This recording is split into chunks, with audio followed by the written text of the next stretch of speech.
Welcome to the FY23 Listos, California Grant Program Report of Expenditures and Requests for Funds Report Form 2-201 Reimbursement and Grant Subaward Modification Form 2-223 Training. My name is Janine Barron, and today I have here with me is our Division Chief, Cindy Logan, along with our two wonderful grant analysts, Katie Hardaway and Edmond Medueno. All lines are going to be muted as this call will be recorded for future reference, and submit any questions through the chat and we'll get through them accordingly. The first portion of this training is about reimbursements, and the second portion is about how to submit modifications. The goals of this presentation, we're going to go over the guidelines for Cal OES Grant Subaward Fiscal Management, submitting of a report of expenditure and request for funds, Form 2-201, submitting a grant subaward modification, Form 2-223, and common errors to avoid.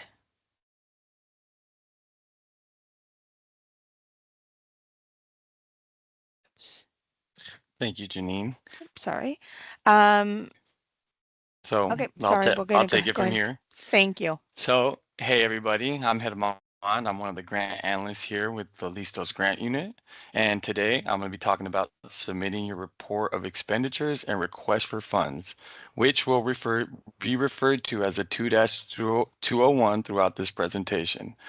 We'll also be talking about some of the responsibilities you as a subrecipient have. One of the responsibilities the subrecipient has is to submit their 2-201s in a timely manner, which I'll go over with you in the next slide. We'll also be talking about your responsibility to track your expenditures and close out deadlines. So every month of your grant analyst will be sending you a budget summary report, showing you the status of your grant's fund balance along with a friendly reminder to submit any missing 2-201s. When you are submitting your 2-201s, we do not require any supporting receipts or documentations attached. However, when your grant analyst schedules a performance assessment with your program or a PAR, they will request to see certain documentation such as functional timesheets. So now let's talk about timely submissions. Subrecipients must submit a 2-201 to Cal OES within 30 calendar days from the end of the billing period. 201 could be a compliance finding. So for your very first 2-201 submission, all subrecipients are going to submit a 2-201 for the month of June. This 2-201 needs to be in by July 31st. After that, CBO subrecipients are required to submit 2-201s on a monthly basis. For example, the billing start date of July 1st can be submitted the last working day of August, which is the following month. CERT programs and tribal governments are required to submit a 2-201 on a quarterly basis. For example, the quarterly billing period of July 1st to September 30th can be submitted the last working day of October, which again is the following month. The only exception to a late submission is a modification in process or a pre-approval extension from your grant analyst. All right, well, now let's talk about preparing your 2-201 and what you'll need. So what you'll need is the most up-to-date 2-201 form, which is located at caloes.ca.gov. You will also need your approved application or most recent modification so that you have the most up-to-date information to transfer onto your 2-201. If you do not have the most up-to-date information on your 2-201, your request may be returned and your payment delayed. Also, you're going to need to reference your internal general ledger record of expenditures. This is just good record keeping for any future auditing purposes. So let's talk about some additional reminders. The requests for funds are reimbursements only. They cannot be for items that are invoiced or on order. It must be a paid receipt. Another reminder, report of expenditures are based on actual cost incurred during the reporting period. If you have no expenditures in a given reporting period, you must still submit a 2-201. It's just going to show a $0 claimed. This is a common issue we often see, so please remember to submit your 2-201s even if you're claiming $0. If you ever happen to submit a claim that exceeds your budget funds, Cal OES will automatically reduce the amount to what is available and send you a dispute notification. Please do not use whiteout on any part of the forms for corrections. And if you have any questions, please contact your Cal OES grant analyst. Okay, now let's look at this example of a monthly budget summary report. This is going to be sent to you by your grant analyst. This is something we mentioned in an earlier slide. This is what you'll want to reference when filling out your most current 2-201. And as I mentioned earlier, again, your grant analyst sends these to you on a monthly basis.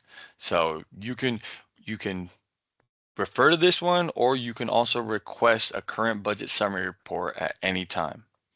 So the blue box is the budget amount column. This is where the approved original budget allocations will be located. The green box is the balance column. This is where the current balance will be shown. The purple box is the pending column. This is where you'll find any pending 2-201s that are currently in process within our internal system. And the orange box is the pending balance column. This section will show the balance after the 2-201s have been approved. So where can you guys find the report of expenditures and request for funds or the form 2-201s? You can find it on caloes.ca.gov. Once you get to this page, you want to click down here at the bottom on Apply for Grants.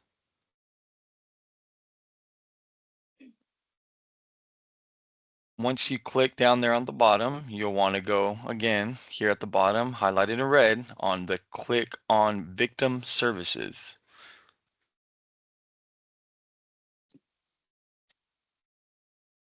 Once you get there, you'll then click on the Forms option here at the bottom left, highlighted in red.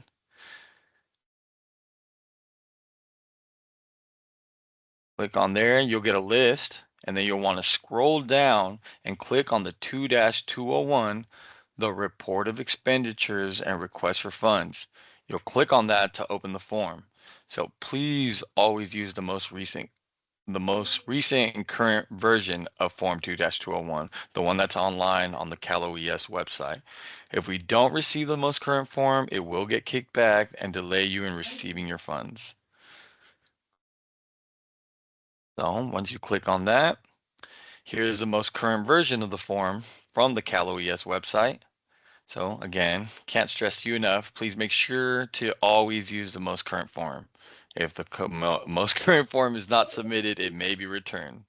When submitting this form, please convert it into a PDF format before submission. So once you're done, convert it to PDF before sending over. So now let's take a look at all the numbers on, let's take a look at each of the numbered items on the Form 2-201. Number 1, the grant subaward number. This is where you'll enter your grant subaward number. You can find this number on your approved grant subaward face sheet, on your approved application, or your most recent modification. The number 2, this is the subrecipient. This is where you enter the name of your organization. So please be sure to use the same name as it appears on your grant subaward face sheet. Note that if the full subrecipient name must be spelled, note that the full subrecipient name must be spelled out. Otherwise, it will be returned for correction. So make sure you have the complete name on there. Number 3, the program code and title. So here you want to click on the drop-down menu and select the Listos grant you have been awarded.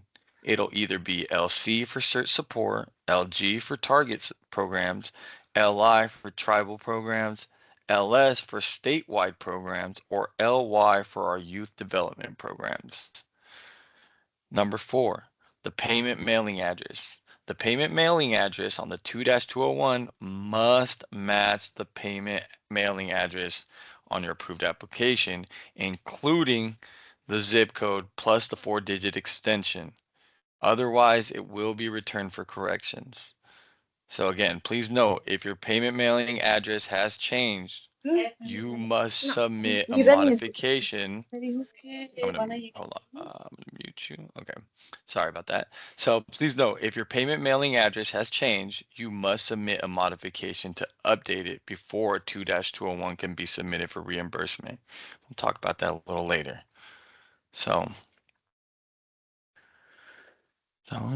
let's see. Okay, number 5, the report type. So here you want to click on the drop-down menu and select one of the types of payments. It'll give you the options of expenditure payments, abatements, or match corrections. Expenditure payments is if you're requesting a reimbursement. Abatement is when you're returning funds back to Cal OES. And match, it doesn't apply to this grant, so you guys don't have to worry about that. Number 6, additional. Check this box if you're submitting an additional report for expenditures and or reimbursements for a reporting period that has already been submitted. So if you're going back and you need to resubmit something for the month of August and you already submitted something for August, you'll click the additional box here. Number 7, final. Check this box when submitting the final expenditure and or reimbursement for the grant subaward performance period. So this number 7, you're only going to click it once and it'll be at the very end of the grant when we're closing out. You shouldn't click this any other time throughout the grant period when you're submitting your 2-201s. Number 8, the reporting period. So you will enter in the reporting period for this specific reimbursement request. For example, for June, we'll do 6/1/2024 to 6/30/2024. The billing period will be monthly for CBOs and quarterly for CERT support programs and tribal governments. So those will be these two. Okay, number 9, the fund year. So here you'll click on the drop-down menu and select 2023 for this year. I know we're in 2024, but you guys are clicking 2023 for the fund year. And number 10, the fund source. We'll click on the drop-down menu and we'll select LIST list for Listos. That'll be in the fund source. Number 11, total expenditures for reporting period. This section is where you will enter the total expenditures for which you are requesting reimbursement or advance. Enter the amount by category. It'll be personnel costs, operating costs, or equipment costs. Refer to your most recent monthly budget summary to make sure that there is funds available to you for each spending category. The total amount requested will automatically be calculated. If there's no claim for this month, leave this section blank. Just a reminder, the statewide, target, tribe, and youth development programs are allowed to request an advance for up to 25% of your award before you start spending your funds down. If you would like to request an advance, you must submit an advance of grant subaward fund request form 2-202 and instructions for an advance is also included in the RFP. So if you want to look more into that, it's in your RFP. The form is 2-202. Number 12, the payment requested. Enter the total amount for which you are requesting reimbursement by category. If you do not have an advance, this amount should be equal to the amount in 11 above. Again, if there's no claim for this month, leave this section blank. If applicable, enter only the amount that needs to be reimbursed. for the funds that were not advanced. The amount entered must be less than the total expenditures reported above. If all funds are to be applied to an advance, leave blank. So in category 11, if you received an advance and you want to pay some of your advance back, you would put down the total, whatever you're claiming for that month of 11, and the difference would go in section 12. So if you claim $10,000 in section 11 and you want to pay back $6,000 of that to your advance, you would claim $4,000 in section 12. So the difference would go to your advance between those two sections. If you're claiming the whole reimbursement, number 11 and 12 should match. And number 13, amount of match contributed. There is no match for this grant, so you could just leave this section blank. So let's please be aware. So the 2-201s must add up to the exact whole dollar amount. We do not enter cents into this form. Entering cents into this form in sections 11 to 12 can cause rounding errors when the form auto calculates. And the total payable could be off, resulting in a non-payable invoice dispute. So no cents, all whole numbers. Okay, and now let's go to number 14 and 15, the financial officer's signature and the grant subaward director's signature. So with these, please make sure that the signers are the approved authorized signers listed on the signature authorization form 2-103 from your approved application. So if you don't know who that is, look on your 2103 from your approved application and you'll see who you guys have listed. Both the financial officer and grant subaward director or the authorized designee must sign the 2-201. If the financial officer, grant subaward director, or other authorized signers have changed, you must submit a modification with an updated signature authorization form and project contact sheet if applicable before submitting a 2-201 signed by the new personnel. It's very important that you have an authorized designees to sign on behalf of the financial officer and director if they're not available to sign to avoid delays in reimbursement. So just please make sure you guys have the correct people signing and have a designated authorized designee in case the financial officer or the grant subaward director are just away. That's one of the common things that we see. All right, let's go. Okay, so here's some things to review before submitting. So before you submit your form, you want to make sure your grant subaward information is all correct. You want to make sure that the funds you're requesting are available. You want to make sure that you entered in whole dollar amounts and that the signatures match the current authorization forms you have. Okay, so the only way to submit a reimbursement 2-201 for payment is to email. To email vsgrantspayments@caloes.ca.gov, also found on the top corner of your 2-201 form. Your grant analyst cannot accept the 2-201 for payment. So you must submit it to VS Grants, but CC your grant analyst before or when you submit it. And if you have any other questions, you can reach out to your grant analyst beforehand. If you're submitting an abatement, a refund for overpayment, those we do not email.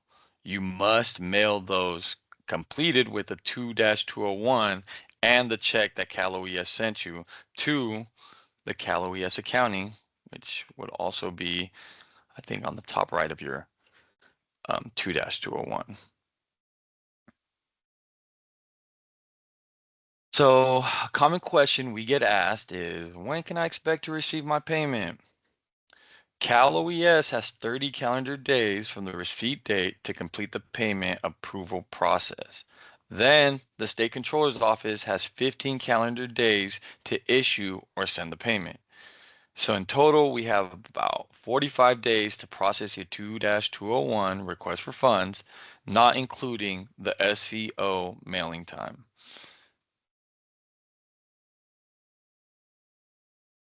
Let's say there was an error when you submitted your 2-201. This is what you'll get. You'll receive an invoice dispute notification.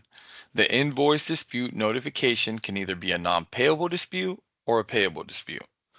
The notification will indicate the reason the invoice was not payable and actions needed to be payable. The two most common non-payable disputes are unauthorized signatures or incorrect payment address. So it's important you guys put the right signers and the right address on there.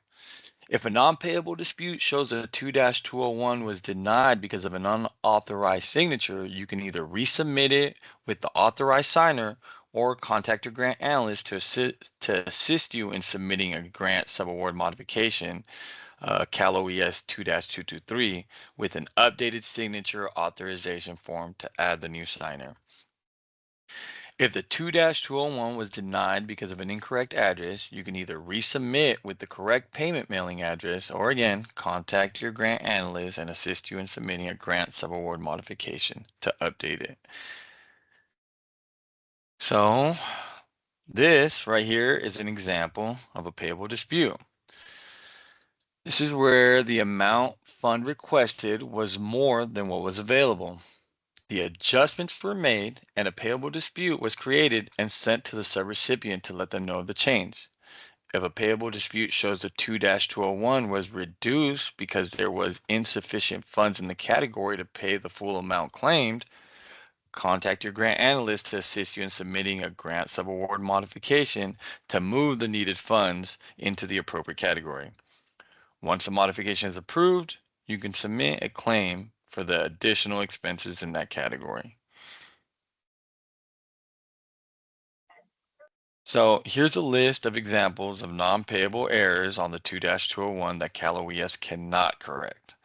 Unauthorized signatures, incorrect subrecipient name or address, incorrect billing period, whiteout on the form, incorrect total amount, total to be paid. An example of a payable errors on the 2-201 that can be corrected by Cal OES are adjusting invoices to available funds. We will include a budget summary with the notification, just so you're aware of your funds and what's in what category. So here's another common question. How do I claim additional expenses on past 2-201s? You have two options. You can include, oh, here we go. So you can include it in your next 2-201 or submit an additional 2-201. If you choose to submit an additional 2-201, you should only claim the reconciled amount and a modification may be required. It's advised to contact your grant analyst before submitting additional expenses on either a subsequent or additional 2-201 to ensure that any pending payments, modifications have been approved and the amounts you are claiming are available in that category. So that covers that. So this ends the portion of the presentation. We will now answer questions submitted into the chat concerning 2-201 forms before moving on to the grant subaward modifications. Hi. Hi. So it looks like we have a couple of questions. One, are there any specific procedures or documents needed that are specific to the subgrantees with the 2-201 process in the case of the new awards just given in June 2024? Any specific documents? The main thing is your subaward number, making sure that it is the correct one that you're putting on.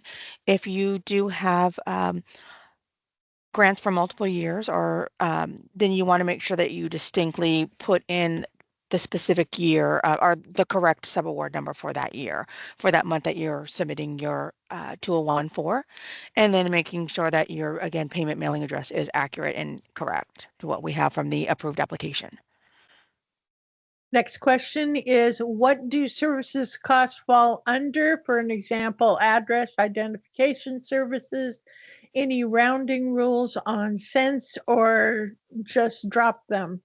So what are the rules on the rounding? The rounding, you want to round up. So if it's under 50 cents, then obviously you're going to round down. So if it's, 100 or 99.50, you're going to round up to 100. If it's 99.49, you're going to round down to $99. So rule of thumb, you're going to round up accordingly. Okay, and then I think this was answered. What was the anticipated turnaround time for payments?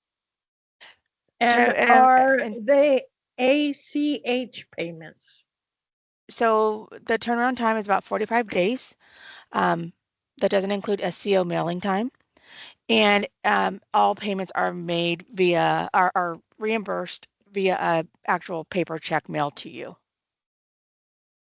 from the state controller's office. Okay, which report type is used if we're not requesting any funds for the time period? If you're not requesting any funds, you still want to complete the 2-201 form as instructed, but you want to leave sections 11 and 12 blank if you don't have any funds for that specific month or quarter, depending on what program you're in. There is also a question is, will this spreadsheet, the 2-201, I assume, work in Google Sheets?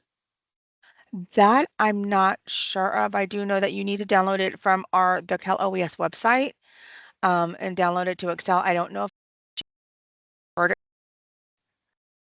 so your best bet is to download it and complete it through Excel before you convert it over to a PDF document. Okay, and the next question is, with invoices, could they show a check showing paid within the month?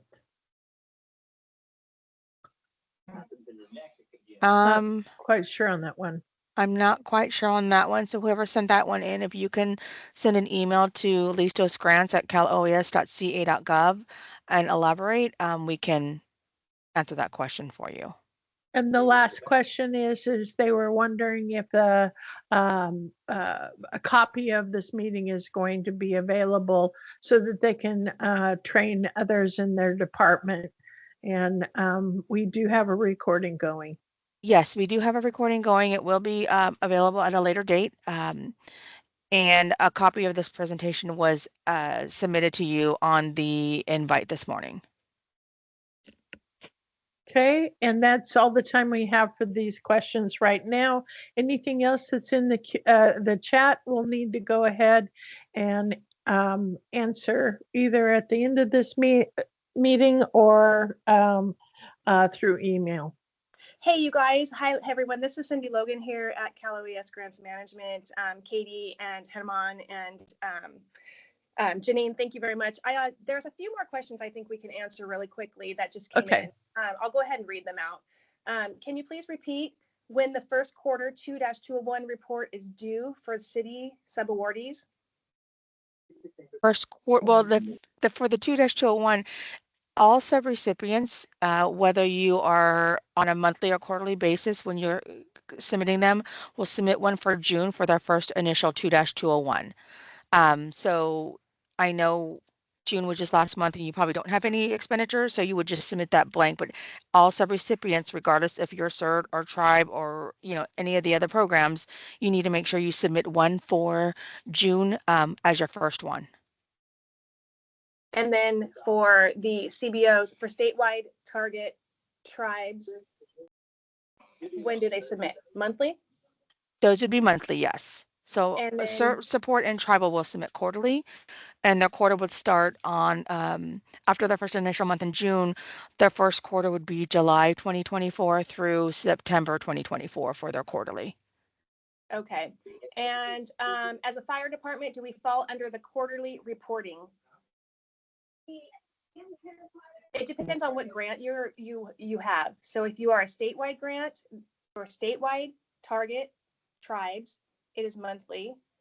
So if you're a fire department, it sounds like you might be a CERT grant if you're a fire department, but and CERT grants are quarterly, and so are youth, correct, Janine? Yes. No, youth is not quarterly. Youth is monthly. Okay. So quarterly is just CERT, support, and tribal government. Yes. So Dewan, he's the one that asked this question. So you'll have to go back and look at your title of your grant, what grant program you're with, to find out when your reporting period is. And is it correct that 2-202 advance requests are not allowed for CERT subaward recipients? That is correct. Yes, so the certs do not have advances, but all the other grants you can request an advance, and that would be a form 2-202. The instructions are in your RFP, and they must be submitted prior to spending funds down. And then does a notice of payment issue? A notice of payment would, Oh, I don't know what that means actually. I'm sorry, Trish. Did you want to elaborate on that? Okay, so I do see Oh. one more question, Cindy, if we have time. It says, are payments from Cal OES allowed based on purchase orders, or do we have to actually pay all vendors in full before submitting requests for reimbursements? yes, everything must be paid in full before submitting a request for payments. They can't be something that's invoiced or on order. They have to be paid in full or paid for that portion amount that you're requesting refund for. okay, there's two more questions here, and then we'll go ahead and stop and continue on with the next slides. So it says, what if you're a CERT and youth? So that's in regards to the, I believe it's for the advances. So if you're a CERT, I'm sorry, if you are a CERT program or a youth okay, you're a CERT program, but you do not have a CERT program. If you're a CERT program, but you have received a youth development grant, then you can receive an advance. The only subrecipients that cannot receive an advance is if you are receiving a CERT support grant. So if you're a CERT grant receiving, if you're a CERT program receiving funds from statewide, target, tribal, the youth development, then you can receive an advance. But if you are receiving a CERT support grant, then you are not allowed to request advances. And then the last one here is, you mentioned functional timesheets. Can you elaborate on what you are looking for? On a functional timesheet, we, per the RFP and the subrecipient handbook, the functional timesheet, that one of the main things we're looking for is that your time is separated between, what's being done for the Listos program and outside of that. So we need all hours listed that's worked, even if it's not for the Listos program. Signatures are there from the employee and the approving manager or approving person for your organization, and those can be electronic signatures as well. And there's one more that popped in, you guys. I'm sorry. I want to make sure that this one is answered too. Are the first 2-201s for tribes due October 31st? No, the first 2-201 is due actually July 31st. Again, all programs, regardless if you're CERT, tribe, statewide, target, youth, you have to do one for the month of June only, regardless if you're on a monthly or quarterly basis for submitting your 2-201s. So everyone should have a 2-201 for the month of June, from June 1 to June 30. That is due July 31st.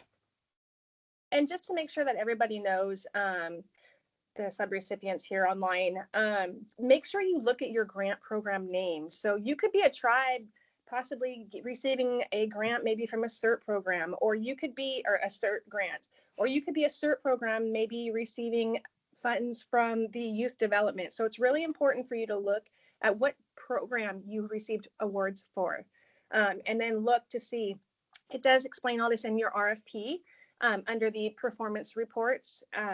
So if, or I'm sorry, it does not actually in your RFP, my bad. So the 2-201 does not explain that. So if you have any other questions though, please email listosgrants@caloes.ca.gov, and your grant analyst can help you answer those questions. So go ahead, we're gonna go ahead and move on to the next portion, which is our modifications, form -2-223. Go ahead, head them on, sorry. Thank you, Cindy. We're actually going to pass this off to Katie, so she'll walk us through how to submit a modification. Hello, my name is Katie Hardo, and I'm one of the grant analysts here at the Listos Grants Unit. I'll be going over the grant subaward modification form 2-223 process. Understand how to make the changes to your approved grant subaward. Submitting grant subaward modification form 2-223 timely. The word timely is mainly based on the point that the 2-201 and modifications cannot be submitted within the same time frame. There needs to be at least a 2-week separation between submitting both forms to allow for processing time.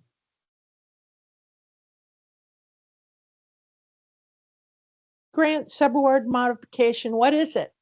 The official process to make changes to the approved budget and/or other functional components of the subaward.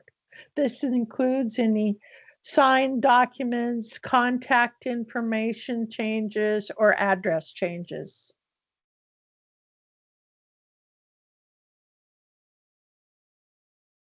So where do you go to find a grant subaward modification form 223? You're going to basically follow the same thing that Herman just told you about. Go to the caloes.ca.gov, click on apply for grants, as you see in the red circle here. Goes to the next page for victim services, as indicated in the red circle.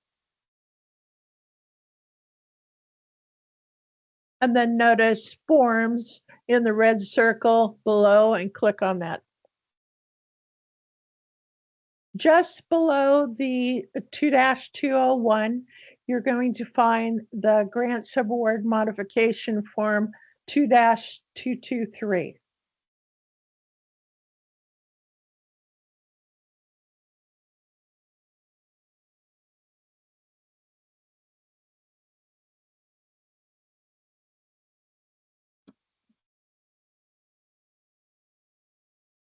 Please follow along with me on the attached form. So number 1 is for the grant number. For example, statewide, this begins with LS 2301, then the 4-digit number that is your unique identifier. This can be found on your award letter or the budget summaries you receive monthly. Number 2 is the number of modifications, 1, 2, or 3, etc. You can process as many as you need during the performance period of this grant. Each modification will be a new number in the sequence. Number 3 is your performance period, which will always be 6/1/2024 to 12/31/2025. This is the full lifetime of your grant award. Numbers 5 and 6 is the subrecipient name and address. This must include the zip code and the 4-digit extension.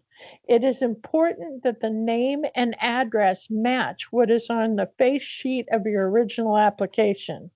If you have a new address, put in the new address and place an X next to the check if new section.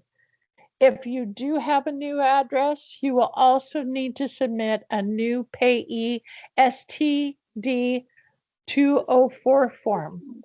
You can get the 204 form from your grant analyst or search for the 204 on the form's website. Hi, everybody. If you wouldn't mind muting your lines, that would be great.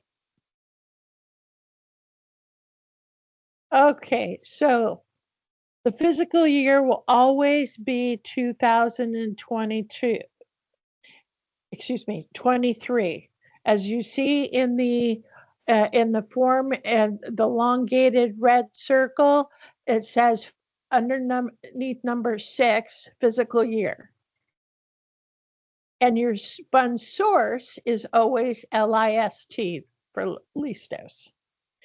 In the current allocation section, columns A, personnel costs, B, operating costs, and C, equipment costs should follow what is on your most current budget pages. If there are no changes to the dollar amounts in all three budget categories, A, B, and C, then write no change. And in this area, this can be done once converted into a PDF file.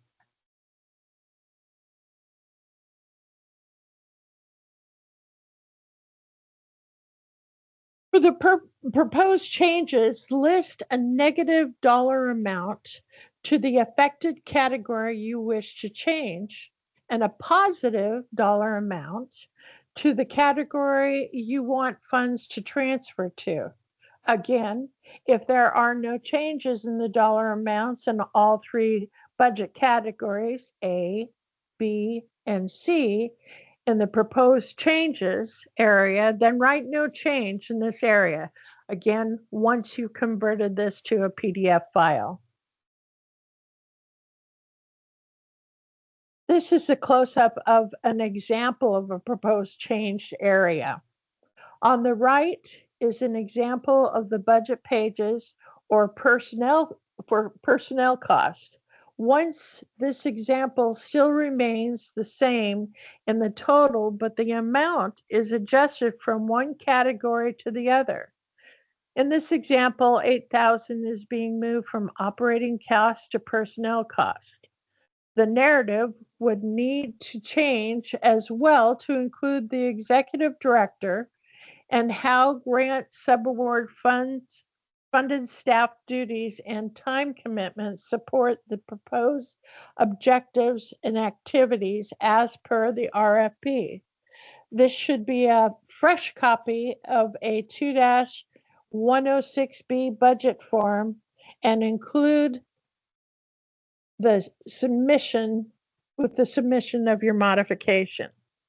Again, list of items to be submitted with the budget change modification, your modification form, the budget pages, budget narrative updated, contact list if applicable, and justification supporting documentation or new signatures if applicable. For grant subaward modification, number 7, justification for modification. Provide a brief description of the change. An example, budget narrative change from personnel to operating cost. If these are the only affected pages, if the modification is in the same funding and a minor change, only 20% of the approved amount, from one line item to another, then a modification is not required. The changes should be a revised copy of the budget pages and a narrative that you need to attach as part of the modification request.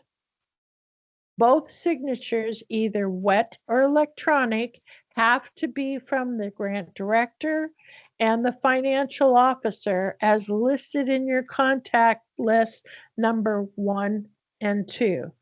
If the modification includes a new director or financial officer, the new person can sign the modification.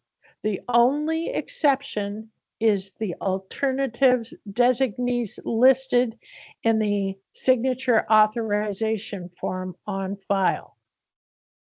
Save file as an Adobe PDF portrait format before sending to Listos grants at caloes.ca.gov. Email your grant analyst as well. Do not password protect or enable privacy restrictions, as the grant analyst and the unit chief needs to sign it before it's submitted to the grants processing unit to complete your modification. A modification is needed to make changes to key personnel. Key personnel are contacts, names, addresses, emails, or phone numbers.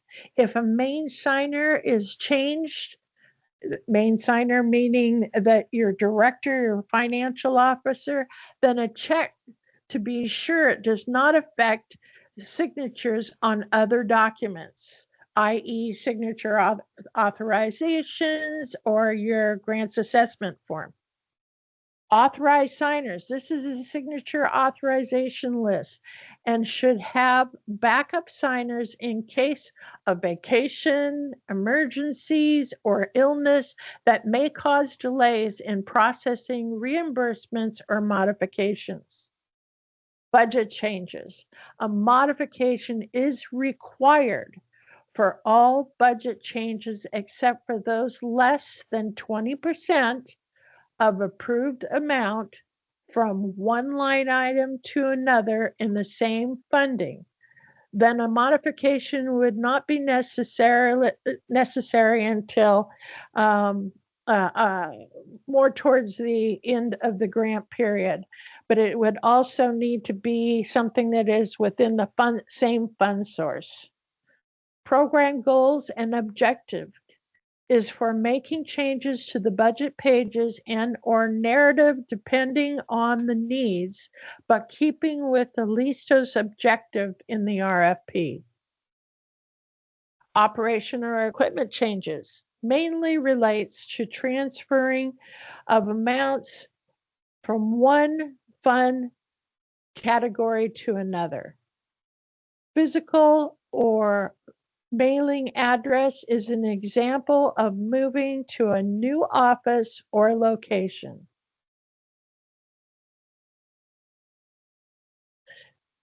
This is a contact list of people in your organization.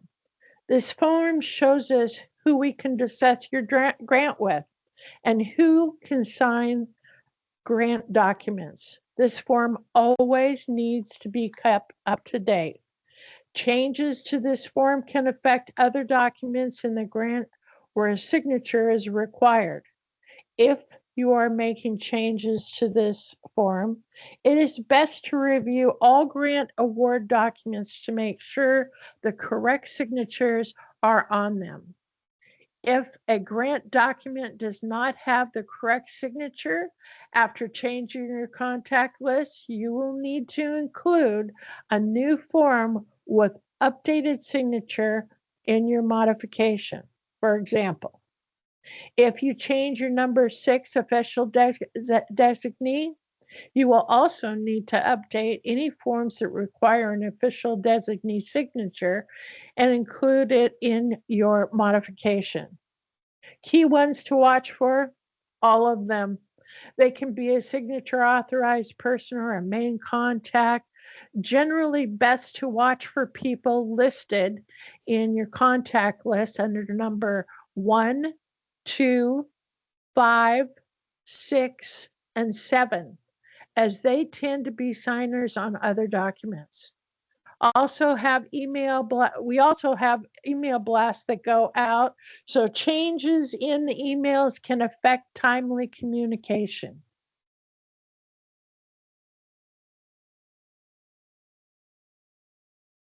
An updated grant subaward signature authorization is required when there is a change in the grant subaward director, financial officer, or backup authorized signers.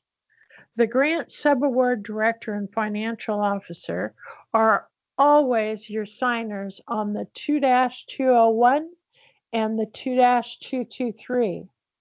Not having a designated backup may cause delays in processing your reimbursements modification if issues arise with either the director or the financial officer and are on should they be on extended leave, illness, or away from their desk.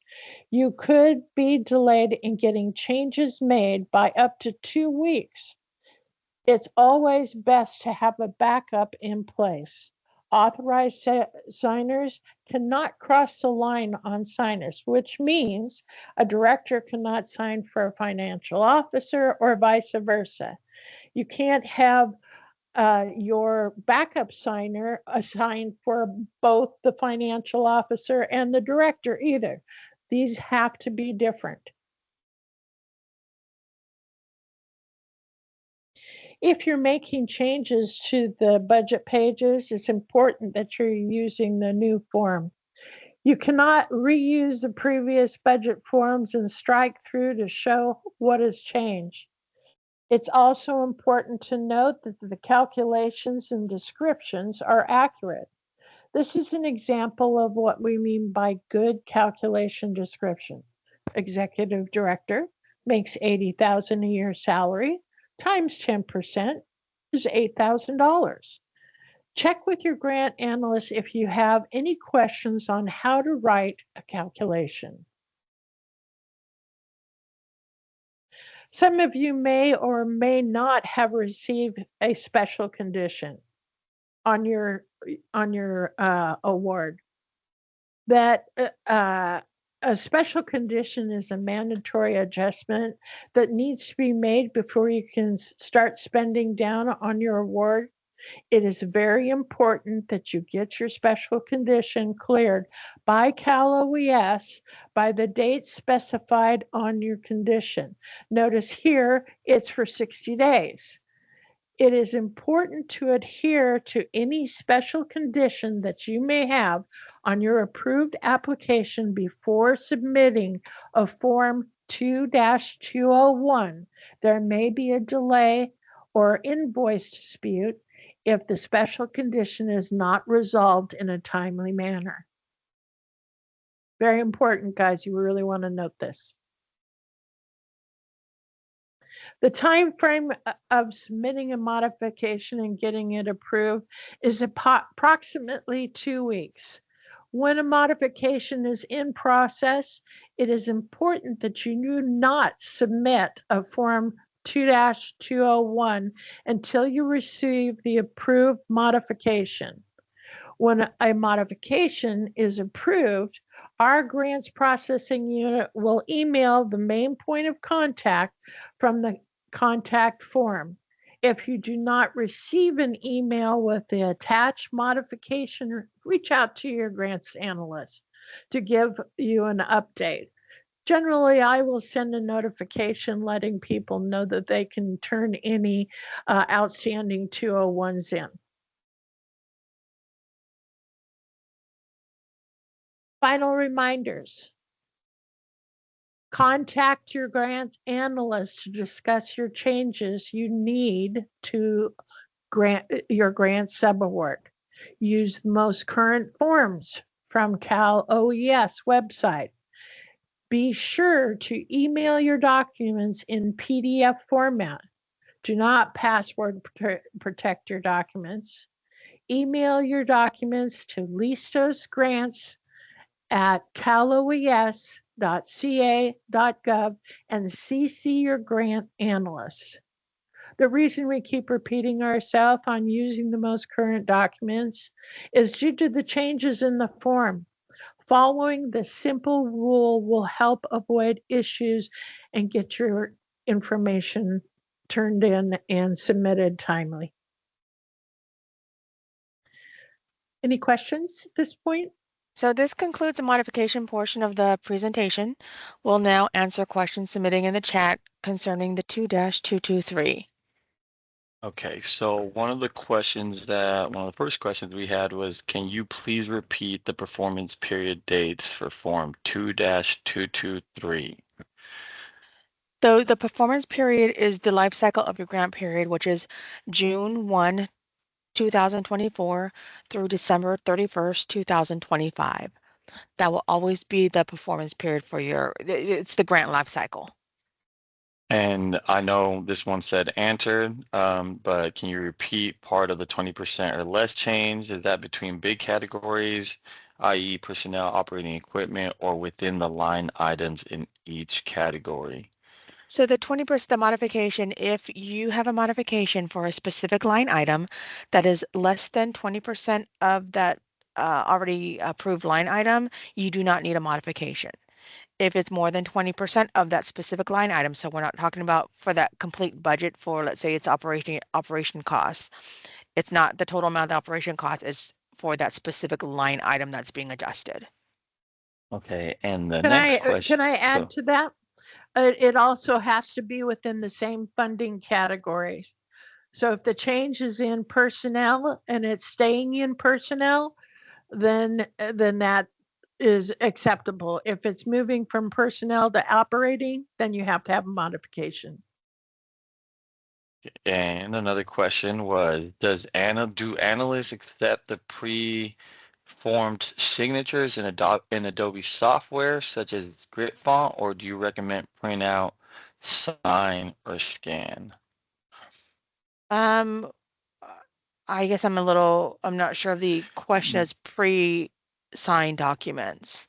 So I would assume it's like, once you sign it, print out as a PDF and send that over, and that would probably be the most useful for the analyst. Right, and it has to be a current signature, so you can't use like if you're submitting uh,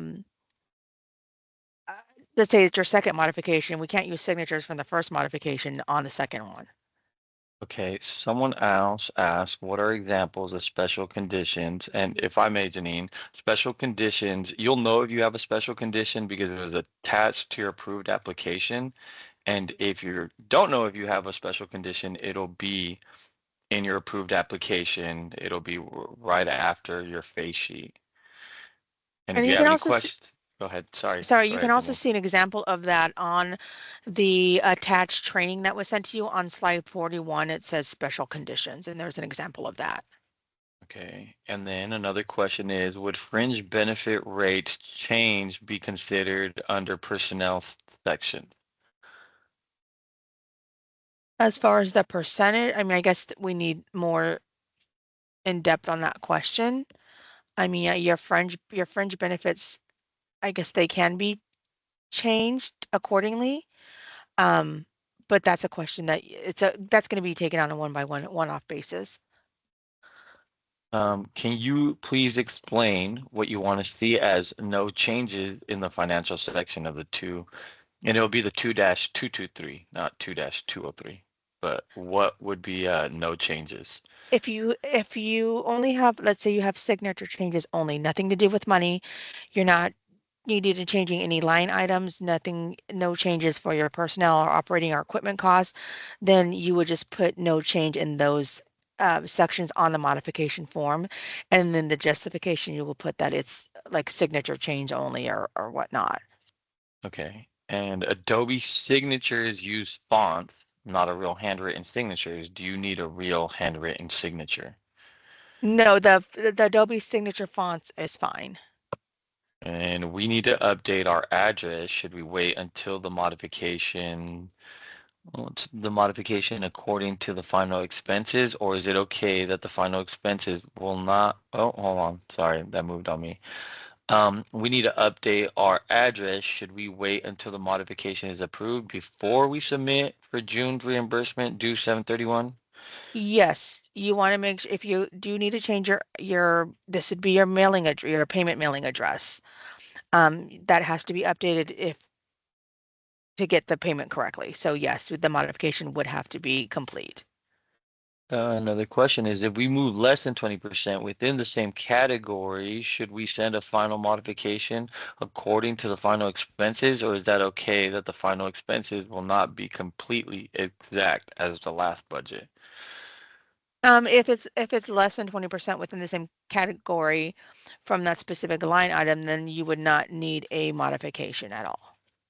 And someone said, do we literally write no changes in each of the three columns? Yes, that is correct. You just write no changes. And Or you could that's, leave it blank and we'll fill that piece and in for you. I was about to So say that. Yep. And that is all the questions we had in the chat. thank Actually, you. guys, Uh, this is Cindy again. There's a few more.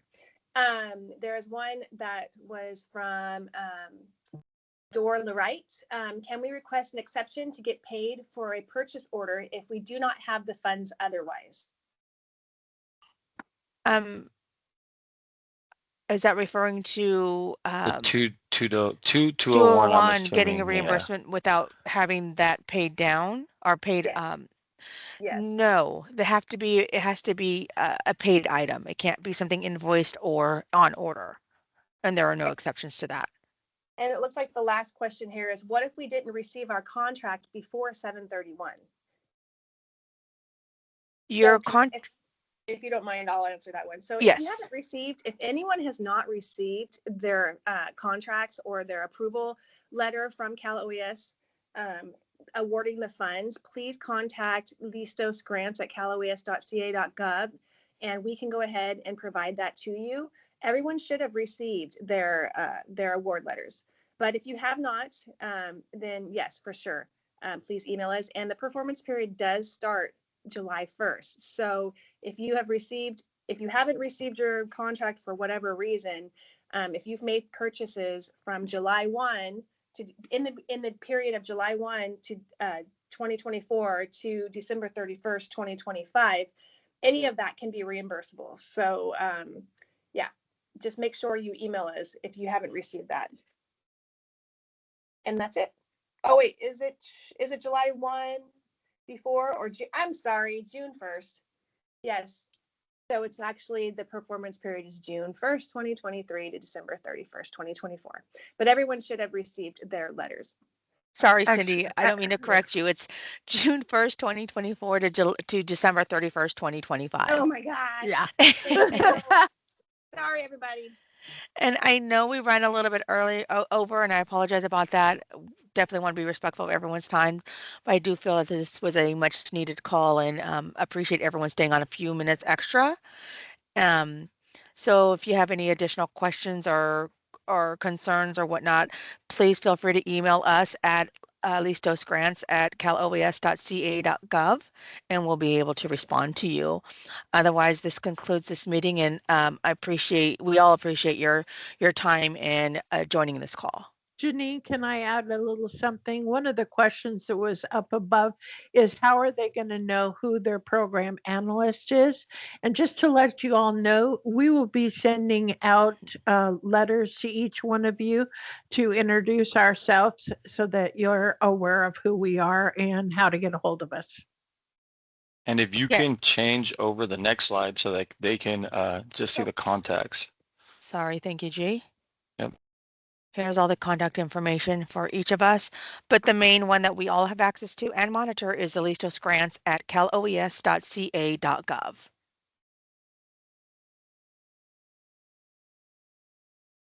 Thank you again, everyone. We appreciate you joining and look forward to working with you this next season.